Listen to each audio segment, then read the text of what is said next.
This show is sponsored by idealworkspace.com, which promotes a healthier way of working through their adjustable standing desk. Check out their latest smart adjustable standing desk at altizen.com, altizen.com.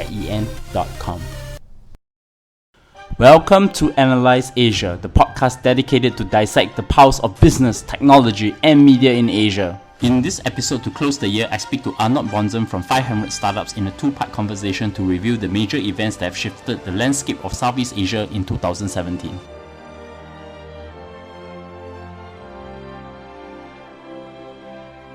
Hi Arnaud. Good morning, Bernard. How are you doing? Very good, and you? Yeah, we're in Inside Business School, Singapore, right? Yes, correct. This is the end of the year, so what has it been like for you?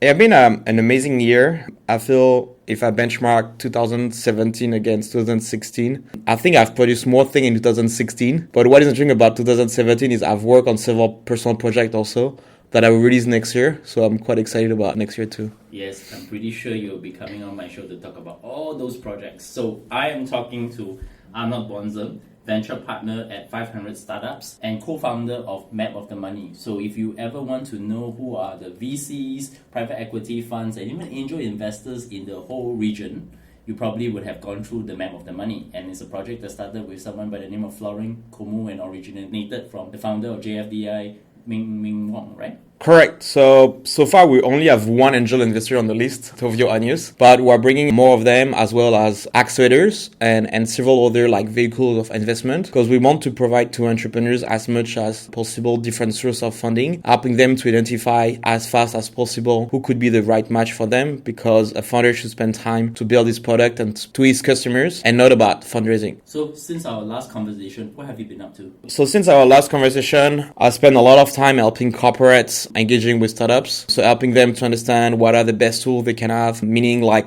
is it an accelerator, is it a corporate venture arm that they should set up? So this was like my main focus since our last discussion, but then I also move on a new position with 500 where now I spend most of my time with our portfolio companies, helping them to engage with corporate. So basically, after helping corporate, now I went to the other side, helping startup, helping them to sell or partner or raise or get acquired by corporates. You're here for a very hard task because I've just done a review of Northeast Asia with Shai Oster from The Information. So, of course, we were definitely needed to do the Southeast Asia review too because there's an entire region of its own. And when we talk about the Southeast Asia region, we are talking about the ASEAN countries, which is made up of 10 countries. And most likely, some of these would trickle down from China and it also goes into India. To think about this whole landscape, prior to this, we have wrote down 5 major events. In fact, one of the events we have to split into 2 parts because it involves the startups and the VCs. I think the very first event that's really shook Southeast Asia this year is SoftBank and Didi's major investment in Grab with US $2 billion.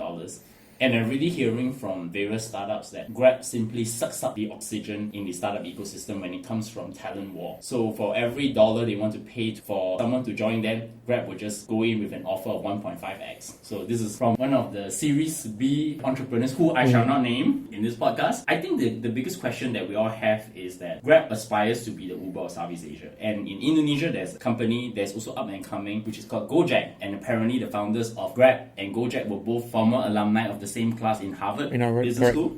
Will Gojek still able to take on Grab in Indonesia, given it is the largest market in the whole Southeast Asia, and Gojek actually has Tencent's investment then? I mean, this battle is like all the ride-hailing battle, and I will also add on top of the cars all the bikes. So then it's becoming a very large battle between all those players. So far, the only global player is Uber that we can find across several markets, but also Uber have decided to stop the war in China as well as Russia, and Uber have the plan to do IPO next year. And as we saw recently, they also did a partnership with Comfort.Gro, decided to sell their rental business in US. So it looks like Uber just don't want to spend too much cash anymore. So then the question, I think also between Gojek and Grab is it Uber staying in Southeast Asia? If they're staying, are they doing a partnership with one of those two players? So this can really change the face of the game here in the region. I think then when we just look at that, I think we also need to look a lot at Didi, because Didi also have stake into Grab, and Didi have 12 billion in cash in the bank account now. Technically, if we look at the last valuation of Grab, where it was just close to 2 billion,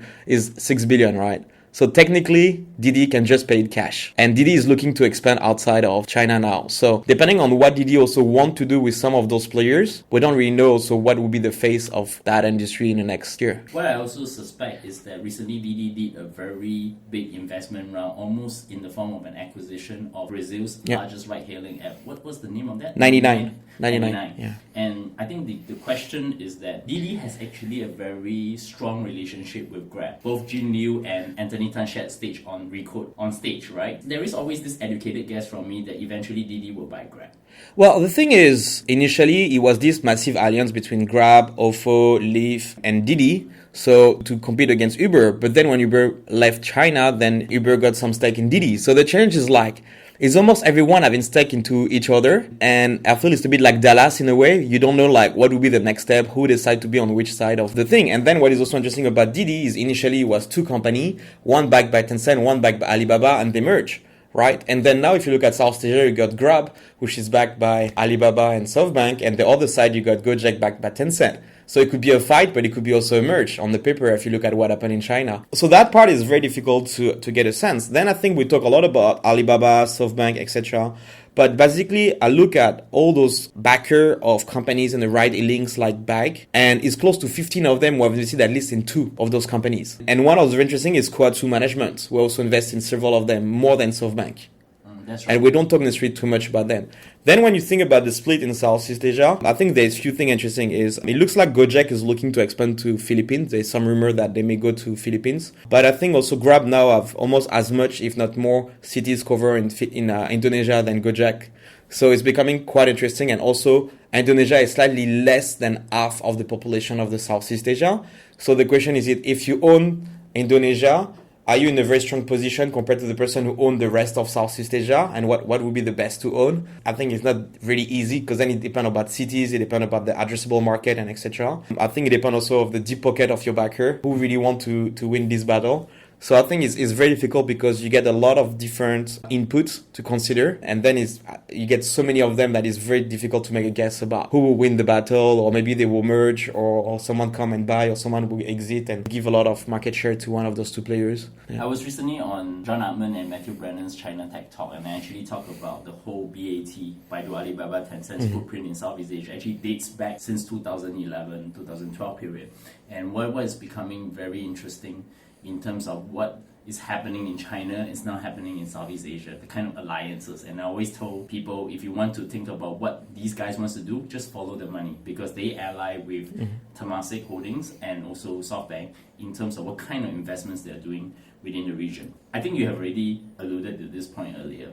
Does Uber still have a chance in Southeast Asia? Well, I think is the challenge is looking at also all the other market, and already they want to be for IPO and how much they're willing to keep or not keep Southeast Asia. I think it's quite difficult to make a guess about if they will stay or not. But the thing is, by having Grab and Gojek fighting with them, they have like a very tough competition. They also are Lyft doing pretty well in the US. You get Mavaki, who was before with Facebook, who joined them and really helped them on their growth. So I think they also have like a very tough competition in their own markets. Basically, they can make war with everyone around them. So sometimes they may need to settle some of them, like what they did in Russia and China. So, and I don't think so they will settle in the US. So you have 4 ride-sharing companies all over the world, and they are all owned by the same investor. Wouldn't they consolidate? I mean, this question I've already asked to Shai, and he says that, founders have egos, they don't want to merge. But Uber is no longer run by a founder, CEO. Travis is out. So, Didi could just make a play to buy Uber out. And that would be really funny, right? And Shai Oster made this bold prediction that, Jin Liu might become the CEO of Uber. So, do you think that might happen? I think now, in terms of valuation, Didi is slightly above Uber based on the last round of each of them, because SoftBank bought some share with a discount of Uber. I think it would be very difficult to acquire each other because they have more or less the same valuation. So even if they do share swap plus cash, I think it would be technically, quite difficult to be able to make that happen between those two giants. Except if you get 1 or 2 large backers on both sides who agree to do something, and then maybe it can help to move the thing. But I don't really see that happening. But it was interesting because it was, I don't remember the name of this company, who was like, like 2 wheels, and you go on top to move, like this kind of transportation tool. And the Segway was built in the US, and at the end, they ended by being bought by the Chinese version who copied them. So it could be interesting to see like invented in the US, but bought by the Chinese and grown by the Chinese. But the buying is going to get difficult because of US government regulations coming in. So we get into event 2, which I think is interesting, is Southeast Asia companies going IPO with C, aka former Garena, backed by Tencent, and Razer, a hardware company that specializes in the mouse. They also most well known for Alienware, in case you don't know, that's for Alienware laptops, which all gamers use. And recently they have also got their Razer phone, and they have been backed by Li Ka-shing's Horizon Ventures. And this is probably very interesting. So one thing that has came out a couple of years ago, there was a company called MOL, which is actually the largest gaming payments company from Malaysia. Went public in the US, but the problem, it didn't do well. It got delisted, and part of the reason is that the investors in the US do not understand Southeast Asia as a market. I think there are 2 questions to that. C is currently listed in New York Stock Exchange, and Razer is listed in Hong Kong Stock Exchange. They are very, very different routes. Given the lack of knowledge from US investors, will C able to break out in the next stage of the growth for their company? I mean, we saw Nick Nash in the recent TechCrunch meetup together. What are your thoughts on that? So what is interesting about the US, I don't know that much on the investors who buy stock on the NASDAQ, but like 4 or 5 years back, when I went to the US and I was talking to Southeast Asia, investor was like, we don't care about Southeast Asia. It's kind of US only and maybe a Europe or that kind of thing. Whereas I feel for the last 1 or 2 years, when you visit San Francisco, people are like, oh, you are from South Asia, come. I want to talk to you. I want to know more about what is happening there. I know also some VC in Europe where they say that startups are going to Asia and they don't go into US. So I think it's like more and more interest about Southeast Asia and if not about Asia. And the thing is, because those markets are not growing that much and they see that the potential of those regions, I don't know for the stocks, but I feel like US and Europe are paying way more attention to Asia than they had in the past. And they also stop to think about Asian company are just copying the European or US one and just copycat. They start to understand some of those companies are doing very well. They start to see Tencent, one of the top 5 market valuation. So they're like, wow, what is this company? Is Tencent? I think they still don't know very well who is Tencent, but they start to see the name as a top 5 company. So then they start to get a better sense. And then when you look at that, it's like, okay, where Tencent have put some money? Tencent is a gaming company, mostly in terms of revenue still. Then like, oh, Garena. And Garena receiving this money from Tencent that are distributing League of Legends in Southeast Asia. So if Tencent is used in China, it's kind of a proxy to, I miss Tencent opportunity to invest in that company. If I look at a proxy to invest in the next Tencent for Asia, is in the way it's Garena. It's like, okay, why not to buy some of those stocks? Which is Garena now in the form of the company called C. Then when it comes to Razer entering China, is because they want to enter the Chinese market. And that's why they decided to list in the Hong Kong Stock Exchange. I guess, where do you see their trajectory be? I mean, Tencent, by the way, is listed on the Hong Kong Stock Exchange. So that's not true that, anything that is on Hong Kong Stock Exchange is just as inferior to what is on New York Stock Exchange or NASDAQ. Yeah, agree. And I think it will change this year, but for the last 2 years, Hong Kong Stock Exchange, I received more listing in terms of value than the New York Stock Exchange or NASDAQ, and they were above. And I was very surprised, and I learned that when I knew that they were close to lose this title for this year. But the problem with Hong Kong Stock Exchange, as I always say, is that they don't allow dual listing of shares, which is the biggest problem, and 2 classes of shares, which NYSE have, which give founders a lot of power over control of their company. So it looks like they're working on changing that to avoid to lose more listing. But we hear that all the time from Singapore Stock Exchange and Hong Kong Stock Exchange, but until today, nothing is done. Well, we'll see. I think maybe by losing the title this year, usually you decide to change when you get some constraint about doing it. When everything goes well, usually you don't want to change that much. So Razer, what I feel is very interesting is a hardware company, which have been not very easy to run like hardware company for stock reason, working capital, supply chain. But personally, I think the founder of Razer is maybe one of my favorite founder when you listen to him talking at event. And I think he got a clear strategy about what he wants to do. And what also is very interesting is they really have a massive fan base. He mentioned that you have some of the customers who have a tattoo of Razer on their body. People are really like massive fan of their product. So this is quite interesting. And I think also what's interesting on the Razer is they're building also an whole ecosystem between payments, between laptop, phone, and etc. Like a little bit like what Xiaomi is doing. Interesting. They actually have analogs to each other. Almost Razer is like Xiaomi with a very loyal fan base, with people who are very excited about their products, and they are now trying to play ecosystem. Yeah, so Xiaomi also like a very interesting part is they also ask very often to the customer what they should improve. And on a weekly basis, they launch what are the top suggestions from the user. So they really bring that community close to them and try to really listen to them and make them part of the building the next product. Yeah, I mean, Razer is founded by Tan Ming Liang, Singaporean, and I think a lot of people don't know the hidden history of this company. One of the things is actually funded by a very well-known super angel by the name of Koh Boon Hui. He's part of what is called the HP alumni of Singapore, but that entire HP alumni are now basically most of the venture capitalists, angel investors, and even entrepreneurs in today's. And like, for example, Eddie Chow from Viki, or Yan Yan, who's the head of Oracle for Asia Pacific.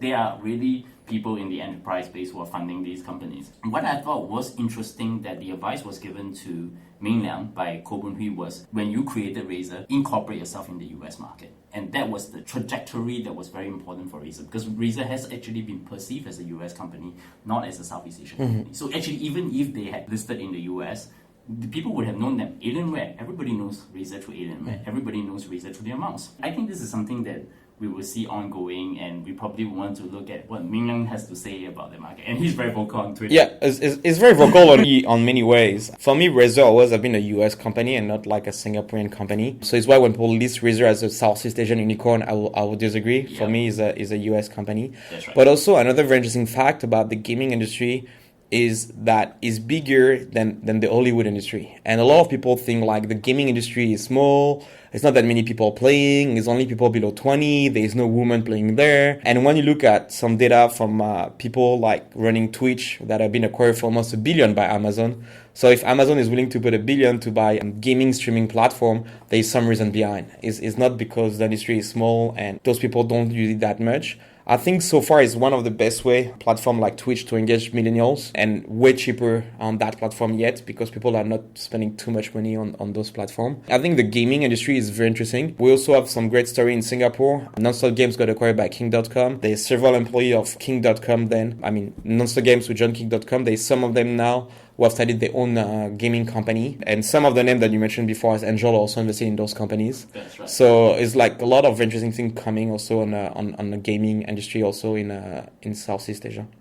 So I think for the third event, we have to break up into two parts. And I think it's very fair because there is the startup side of the story and then there is the VC side of the story. So the event 3A, which I call it, is that the Series B funding across startups in Southeast Asia for companies like Carousel, CXA Group, Smart Karma, and ShopBack, they have all received it. I guess just now I've already pointed out that anytime they try to hire talent out there, Grab is just going to walk in and say, I'm going to pay 1.5x the price for that particular talent. So will the war on talent in Southeast Asia start to shift?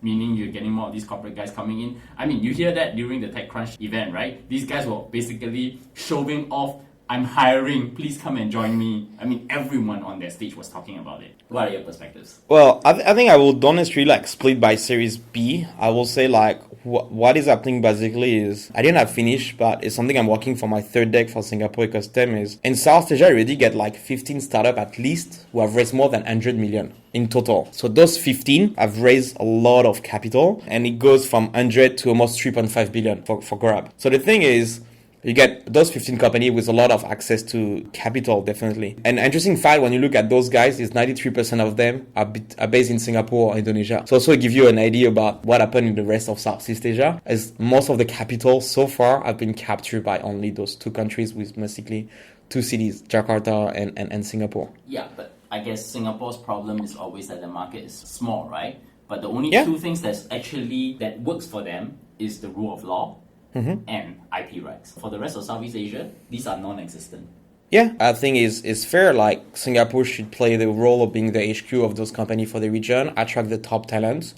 Because if you go in the US or if you go in Europe and you try to attract people and you ask them, do you want to live in Bangkok or Jakarta? And they start to know about the traffic, about education for the kid, about hospitality, hospital, not hospitality. If you look then also about infrastructure, a lot of people, if they don't know the region, they may anyway pick up Singapore. So Singapore can have this magnet to attract talents. And what would happen is like Singapore have 90 plus of the 100 biggest corporate worldwide are based in Singapore on the public. So the talent are already there. When then you look at unicorn, there is above 50 unicorns from outside of South Asia with people in Singapore. So those people are already there, right? So when you look at large corporate, at unicorns, and at top school like INSEAD and before like Chico Booth, they attract talent already in Singapore. So those people were already in Singapore, right?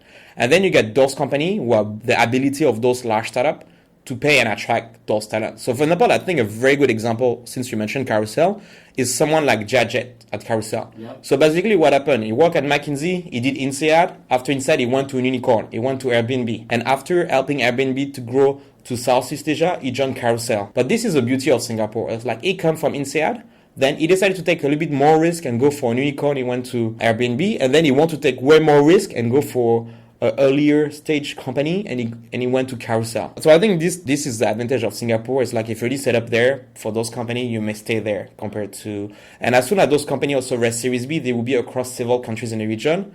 So anyway, being based anywhere, it doesn't make a huge difference, especially if you don't necessarily speak Indonesian.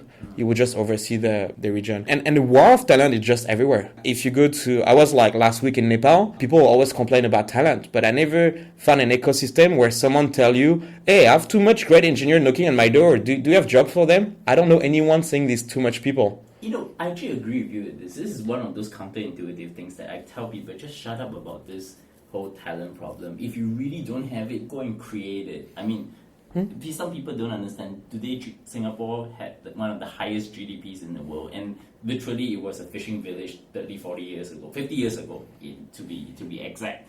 And what happened was we trained our people. Today, our education system is the best in the world.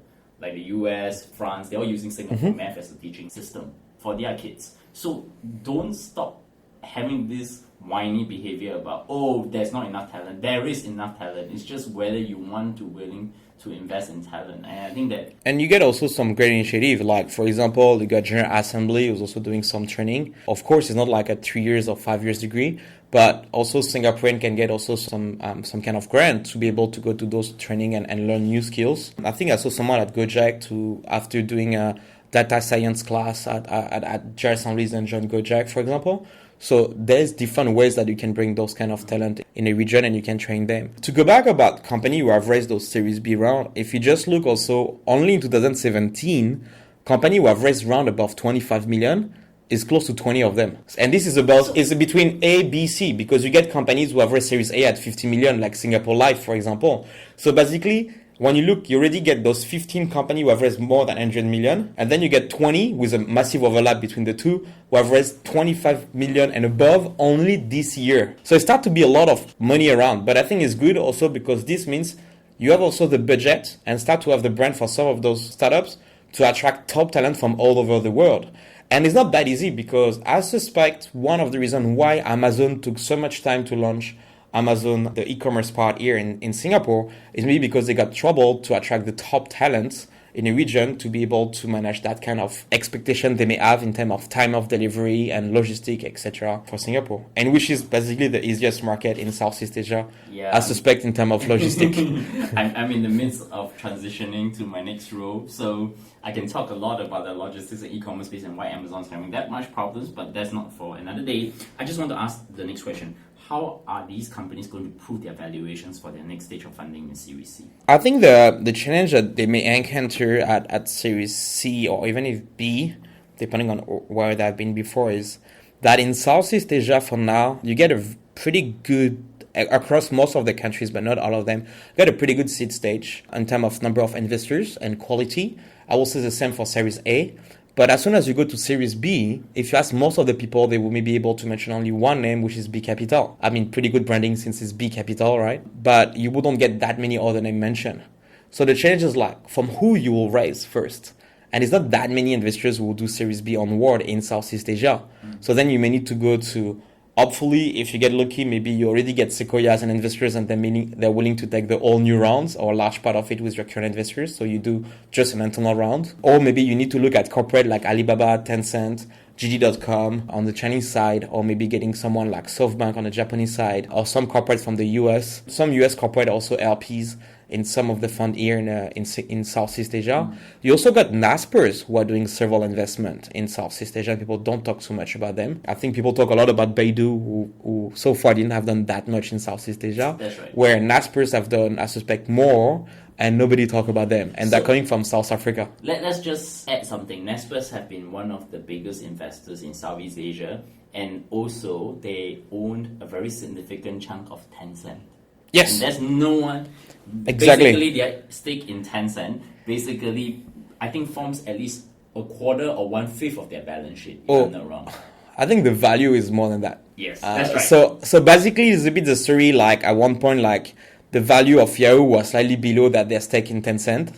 In Alibaba. Naspers and Tencent is a bit the same story. Same story, but as well Alibaba less and known. SoftBank as well. Yeah. That's right. Coming to this, which is actually the B part of that conversation on the event 3, is that all the VCs in Southeast Asia have actually successfully raised their second funds. NSI, Golden Gate, Jungle Ventures, etc. But the year before that, Vertex Ventures, which is actually a subsidiary of Temasek Holding, actually already raised a very, very big fund. I think it's almost to the range of US 500 million, and they have to deploy all this capital in the next 3 to 5 years. I think this is a good sign, because in the first generation of these VC funds, they usually set up the fund and then they collapse before they even reach their second fund. And now you're seeing a real proper maturity of the venture capital ecosystem, where you're seeing the second round funds, and then I think a lot of VCs always say it's actually the third fund that's hardest to raise. Yes. Because that's the key challenge on that. Moving forward, are the seed and Series A deals getting smaller, given that we haven't really seen a grab in the last 2 years? Well, okay, I think you mentioned, of course, like Golden Gate, Jungle, Wavemaker, NSI. Those people are successful raise. NSI is raising now. It's a large first close, but it's not closed yet, the second fund. All the other one have closed the second fund, and we can also add Gree Ventures on that. So like some Japanese, but also open to other investors, not only like Gree, the gaming company. The thing is, several of them have done a massive jump. When you look at especially Golden Gate, Jungle and Wavemaker, the first fund was across 10 million range. The second one is more between 60 to 100 million. And I think this was a pretty successful part of the TS scheme that have been launched by NRF. So those three VC have been part of that scheme. And then they managed to raise a second bigger fund. But they don't really leverage a lot on the TIS scheme. In fact, one of their successes is that they don't leverage on that scheme that much. They leverage, some of them are leveraged pretty well, and they get a massive, if you look at the numbers of the fund, they have pretty good return because of those scheme. And I agree with you. I think the first fund you talk a lot is a lot about the storytelling and some investment you have done maybe as an angel. The second one is a little bit of storytelling and early traction. The third one is a lot about what is the result by the number of your first fund. And then if it works well, it can make your life very easy to raise the third fund. If it doesn't work that well, because maybe your huge winner will come later, then it could be very difficult for you to raise your third fund. Yeah, and then comes to the next question, right? Recently, there are ICOs too. Yeah. So we are seeing a lot of ICOs this year. But what do you want to say? I will say, first, just to finish on the VC side is, I think the seed stage is maybe a good ratio of investors now. I feel on Series A start to be more and more competition, especially when you get some large player who are willing to take the all round. So it squeezes a little bit the other players. And what we start to see a little bit more is also a lot of those VC where before money only was enough. Now they need to offer more support. So a lot of VC are offering support to their portfolio companies. And a lot of them are working on their branding by doing thought leadership, by being more active on social media, but also by releasing some reports. So we start to see a little bit more competition, which I think is good also for the entrepreneurs, because entrepreneurs may get better terms and to raise the next round. Only C Plus is doing that, because my good friends Smithy and Tiang, they are all operators. Yeah. This is what Jungle did, right? They did their bigger fund, and then they created a small fund to fund the early stage companies, right? C Plus have a pretty good branding on that part, but you get several other investors so for example, if you look at Golden Gate Ventures, they have also Kenrick, who is doing helping portfolio companies on their growth, right? So he has been to several of their company. They also have someone for market development at Golden Gate. If you look at Sequoia Capital, they just hire several people to do portfolio support. So even if Sequoia was already a large brand, large check size are willing to offer support to their portfolio company, right? And at 500, we're also working on some of those support for our portfolio companies too. Sure.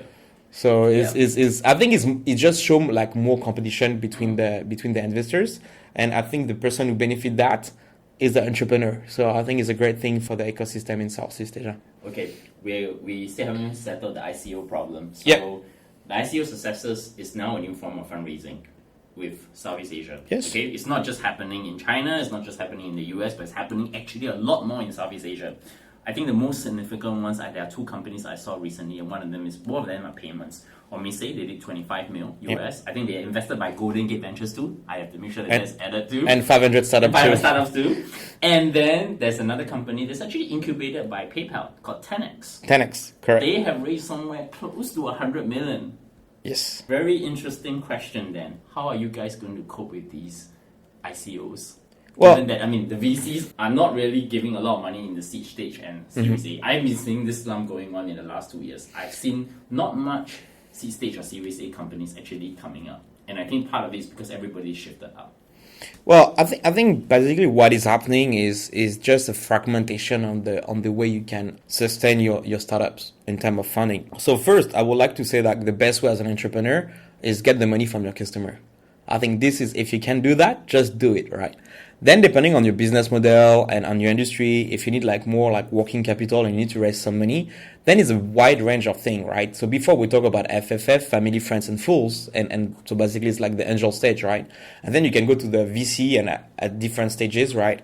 But you can also go to accelerators. You can also get some grants in some countries. You can also get corporate investors, investment bank, private equity. At one point, you can go to IPO. You can go to loan, debt. You can go to crowdfunding, right? Or crowd equity also nowadays, like a platform like Kickstarter or Indiegogo are offering like those kind of solutions or working on it. So the thing is, the challenge I feel is almost now, if you're at a seed stage startup, you maybe almost need to get a CFO to get a sense, what should I do? So if you look at Omise, it's very interesting because I've raised venture capital first, then they did ICO, and then they raised again venture capital. And I think they don't really try necessarily to get the biggest ICO amount of money, right? Because also if you raise like 100 million ICO and then you do the VC round at 10 million, it maybe don't look very good for your company, right? So I think it brings like way more complexity due to the fragmentation, but in a way also offer more choices to the entrepreneur. So I will say at the end is like, of course you may need the money, but what else do you need?